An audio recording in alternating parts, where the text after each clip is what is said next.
Menelusuri kota Istanbul, Turki, tak lepas dari pemandangan benteng-benteng tua yang mengitari kota. Sekalipun sebagian tak lagi utuh, benteng-benteng yang hingga kini masih kokoh berdiri mengitari kota inilah dahulu yang menjadi inti kekuatan kota Konstantinopel. Sejak kota Konstantinopel didirikan oleh Maharaja Bizantium Konstantin I, kota ini sudah menyita perhatian masyarakat dunia. Selain faktor wilayahnya yang luas, besar bangunan dan keindahan arsitekturnya, letak Konstantinopel sangat strategis. Berada di perbatasan Eropa dan Asia, baik darat karena dilalui jalur sutra, maupun laut karena berada di antara Laut Hitam di Eropa dan Laut Marmara di Asia. Inilah kawasan terbaik sebagai pusat kebudayaan dunia pada zamannya.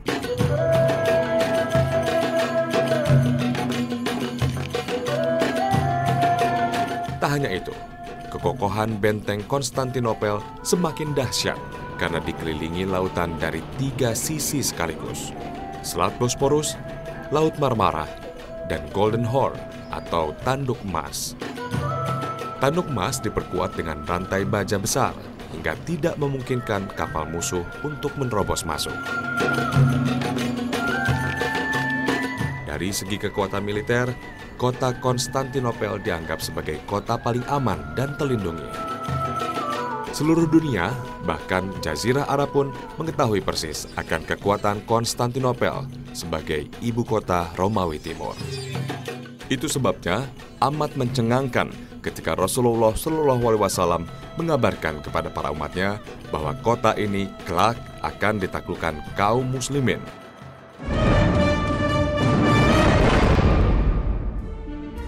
Benar, inilah kota terkuat di dunia yang akhirnya ditaklukkan umat Islam sesuai janji nabinya. Dari benteng inilah sang penakluk memasuki kota.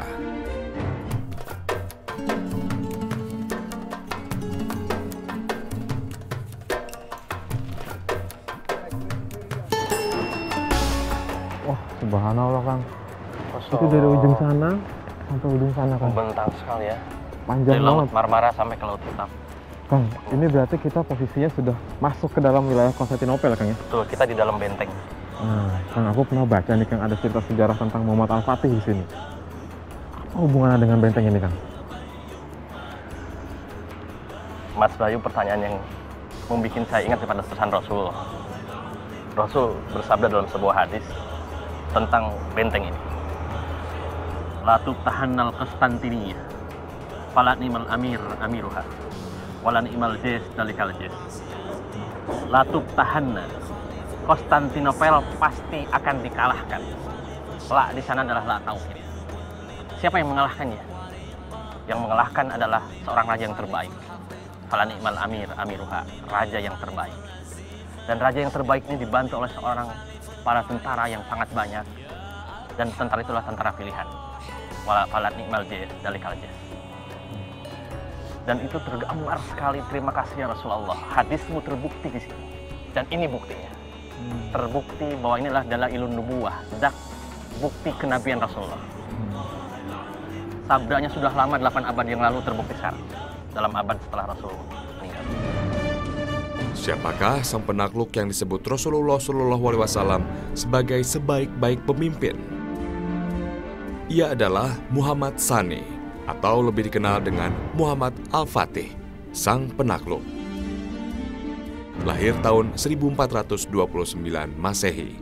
Ayahnya Sultan Murad II yang memiliki cita-cita luhur menaklukkan Konstantinopel. Tak hanya melatih seni kemiliteran, sejak kecil Muhammad Al-Fatih dididik oleh ulama-ulama terkemuka pada masanya. Muhammad Al-Fatih pun tumbuh menjadi pribadi yang kuat di bawah asuhan ayah dan guru-gurunya. Olah spiritualnya sepadan dengan olah fisiknya. Sejak kecil, tak pernah sekalipun meninggalkan kewajiban sholat wajib dan sunnah, serta sholat malam. Kegemarannya mempelajari sejarah perjuangan Rasulullah dan kepahlawanan para sahabat, serta para pahlawan Islam, membuat dirinya semakin teguh dalam merintis perjuangannya menaklukkan Konstantinopel. ketika beliau naik tahta di usianya yang masih belia menggantikan ayahnya, Al-Fatih mulai menyusun strategi menaklukkan Konstantinopel.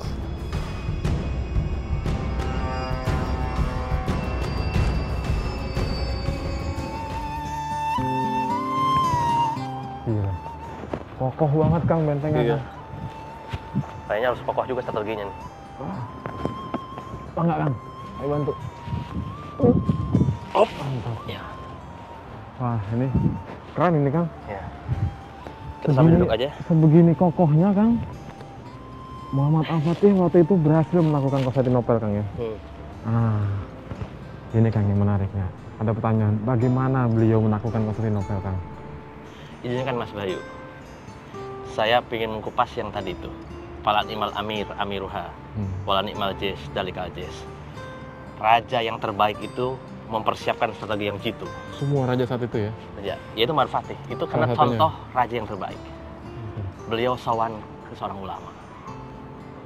Namanya Ak Samsuddin, Syekh Samsuddin. Dia menggabungkan strategi itu antara penggabungan rohani dan jasmani. Boleh disingkat rohbanun fil lail wa fursanun bin nahar. Siang hari dia jadi prajurit, malam hari dia menjerit kepada Allah Subhanahu wa taala. Dua sisi ini digabungkan, peran raja yang terbaik dan peran ulama yang pada posisinya itu. Waktu itu Muhammad Fatih mempersiapkan tentaranya yang pilihan. Pilihan disiapkan sehingga penyerangan terjadi pada malam Senin. 250.000 pasukan telah disiapkan, termasuk pasukan khusus yang bergerak secara rahasia. Tak seorang pun tahu, kecuali sang sultan sendiri. Pada hari Senin diperintahkan untuk puasa. Semua tentara disuruh puasa. Strategi itu dia siapkan. Ada dua pintu, lewat darat yang tadi dan lewat laut, yang Golden Horn. Nah, dua titik ini yang menjadi stressing penyerangan Muhammad Fatih. Muhammad Fatih di daratan, pasukan lain di lautan. Itulah strategi yang dipakai. Karena kokohnya ini benteng, tapi dikalahkan dengan semangatnya tentara yang digemboskan oleh ulama tadi, Ak Samsuddin. Dua peran yang sangat jitu. Ulama berperan sebagai penyemangat, Muhammad Fatih sebagai umaro pada porsinya. Bergabung, menyemangati untuk mendobrak kelaliman. Di dunia akhirat menyatu untuk mendobrak Konstantinopel ini Kang. Ada pesan kayaknya situ Kang yang bisa diambil Kang ya. Dasar sekali pesannya itu. Allah bersabda dalam sebuah ayat, watilkal qura ahlaknahum lamma dzalamu. Mereka masyarakat dibinasakan oleh Allah. Akan dibinasakan. Ketika apa akan dibinasakan? Ketika lamma dzalamu, ketika mereka lalim dan dolim. Kondisi itu Konstantinopel saat itu lalim dan dolim. Jadi era Konstantinopel akan menemui ajalnya. Karena dia lalim dan dolim. Sehingga ayat berikutnya, waja'ana lamahlikahim mau'idi. Akan aku tentukan kapan dia akan binasa. Tepat pada tanggal 29 dia binasa.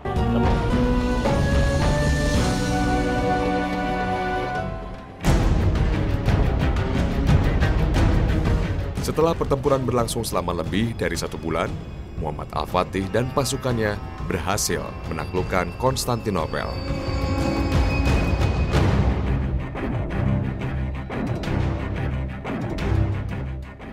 Hal itu karena pesan Allah lagi, watilkal ayyamu nudawiluha bainan nas.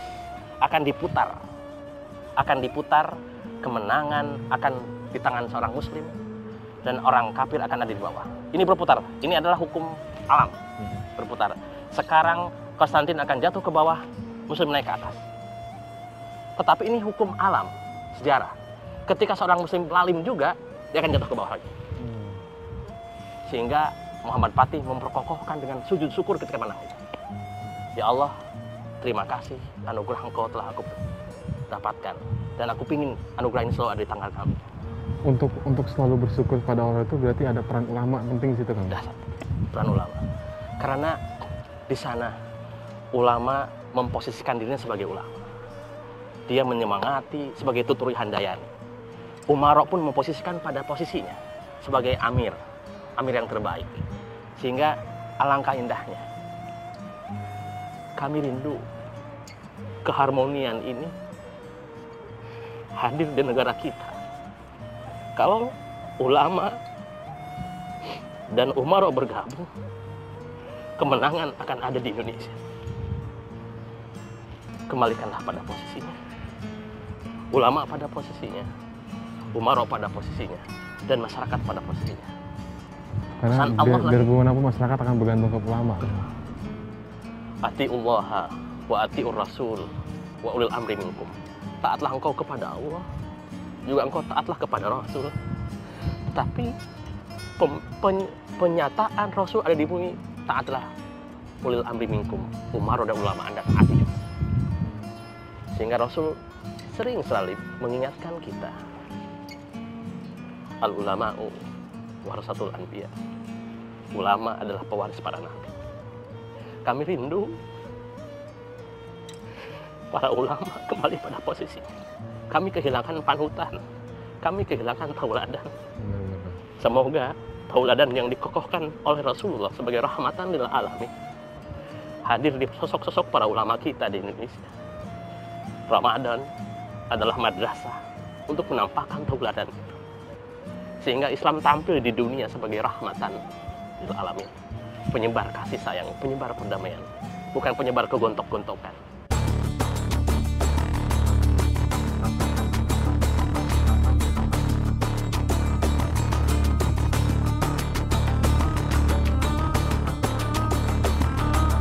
Kota Konstantinopel yang awalnya sebagai pusat Kristen atau Romawi Timur akhirnya diubah menjadi Islambul atau kota Islam dan kemudian berubah dengan Istanbul di akhir era dinasti Ottoman.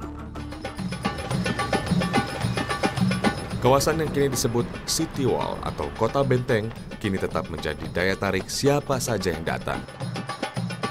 Pemerintah Turki pun mengabadikannya dalam bentuk panorama. Kejayaan Konstantinopel dan penaklukan Muhammad Al-Fatih terekam jelas di lokasi ini. Nah, Panorama. ini Mas Bayu, panorama 1453. Ya. Kita tadi tuh udah keliling-keliling ya Kang ya. Ya. Ketika kita bicara penaklukan Konstantinopel, kita udah ke benteng, kita udah ke tempat-tempat penaklukannya. Kang, di sini ada apa sekarang berarti?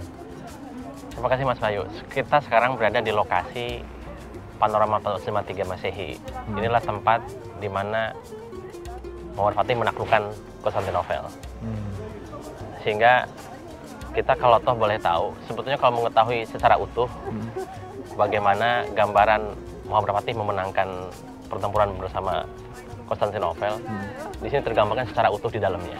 Oh, ada miniatur-miniaturnya gitu. Oh, dan gitu. Dan tempat panorama ini berada di areal tepat di depan benteng yang didobrak oleh Muhammad Fatih. Okay. Dan ini pintu yang utuh. Karena kalau melihat secara ke semua benteng cukup jauh, di sini secara utuh digambarkan.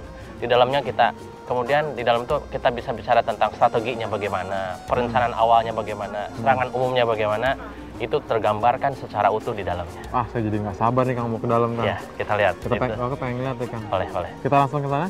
Boleh. Boleh, Ya. Mangga.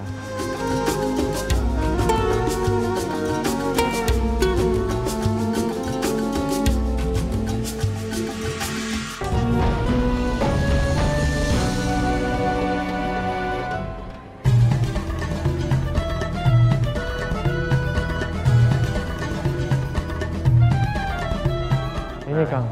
Nah, ini lantai Mas Bayu. satu.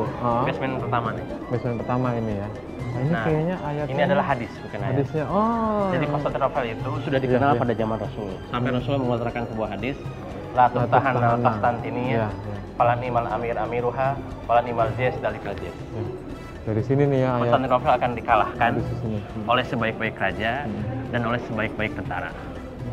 Nah, paparan ini semua yang 103 sampai ke sana, ini adalah paparan upaya-upaya sahabat zaman Utsmaniyah ingin membuktikan hadis ini. Hadis ini, oke. Salah satunya adalah Sultan Murad Fatih. Oke. Itu adalah Siapa ayah dia? dari Muhammad Fatih. Oh, bapaknya. Sejak ayahnya sudah berupaya untuk mendobrak Konstantinopel, tetapi tidak. Belum berhasil. Belum berhasil. Tetapi perencanaan persiapannya itu sudah persiapan buat putranya Muhammad Fatih. Oh, oke. Nah ini kondisi Konstantinopel yang akan diserang oleh Muhammad Fatih. Kondisi yang hebat beginilah didobrak oleh Muhammad Fatih. Ini dia Muhammad Al-Fatih beliau. Dan pada masanya lah Konstantinopel didapatkan. Dan ini kondisi malam sebelum penyerangan. Oh, oke. Ini malam hari. Jadi Senin malam. Oh, Senin malam diserang ya? Senin malam persiapan untuk keesokan harinya. Konstantinopel ditentukan bagaimana nasibnya. Oh.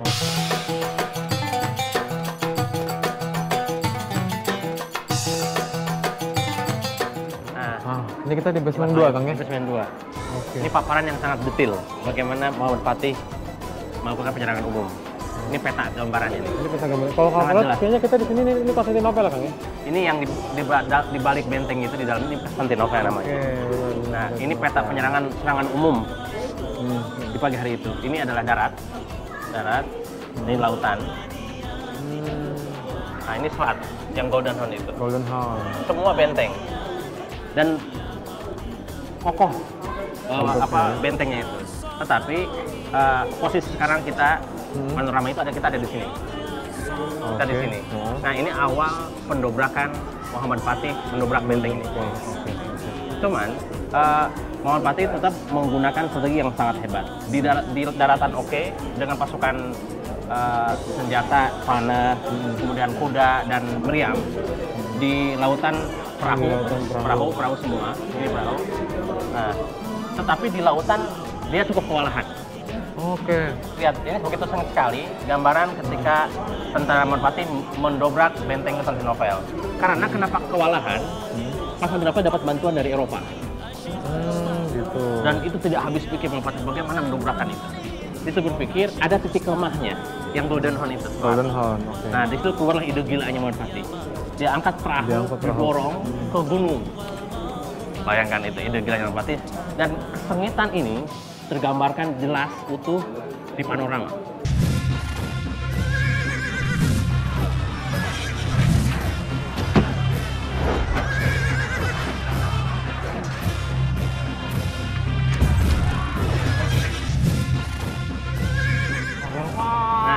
Baru kan Mas Bayu sini. Keren banget, Kang. Real kayak kelihatan hidup ya, kayak 3 dimensi ini semuanya ya. Nah, ini yang meriam yang real Oh, ini meriamnya simulasi ininya ya. Nah, itu pasukan yang meriam di daratan, itu tentara yang di daratan, tentaranya Muhammad Fatih itu. Nah, yang sananya itu adalah lautan. Oke, lautan dari kanan ini lautan tentara. Itu. Segini banyak ya tentaranya, Kang ya? Tentaranya ya real. Lihat, itu meriamnya. Ini meriamnya. Dan itu tentaranya tentara pilihan. Hebat sekali. Ya. Nah, tetapi itu kenapa ide gilanya Muhammad Fatih membawa perahu ke daratan itu sangat dijaga itu buat mengalihkan konsentrasi penjagaan di depan benteng utama. Oh. Kita lihat sebelah kanan. Oke, ini sebelah kanan. Ini Muhammad Al-Fatih kayaknya. Muhammad Fatih yang di atas kuda tuh. Nah, setelah konsentrasi kabur karena dijebol di lautan. Muhammad Al-Fatih jadi ini dia. Di sini, berarti sini tentara sedikit. Oke. Dia jebolkan. Dia hancurkan sini karena ini mulai kosong. Oke. Pertahanan menjadi lemah. Dan ini panorama dibangun di depan benteng yang masih ini. Berapa? Ini buah yang gurunya Muhammad Fatih katakan. Ruhbanun fil laili wa fursanun fil nahar. Di malam hari dia menjerit. Di siang hari dia harus jadi prajurit yang kokoh.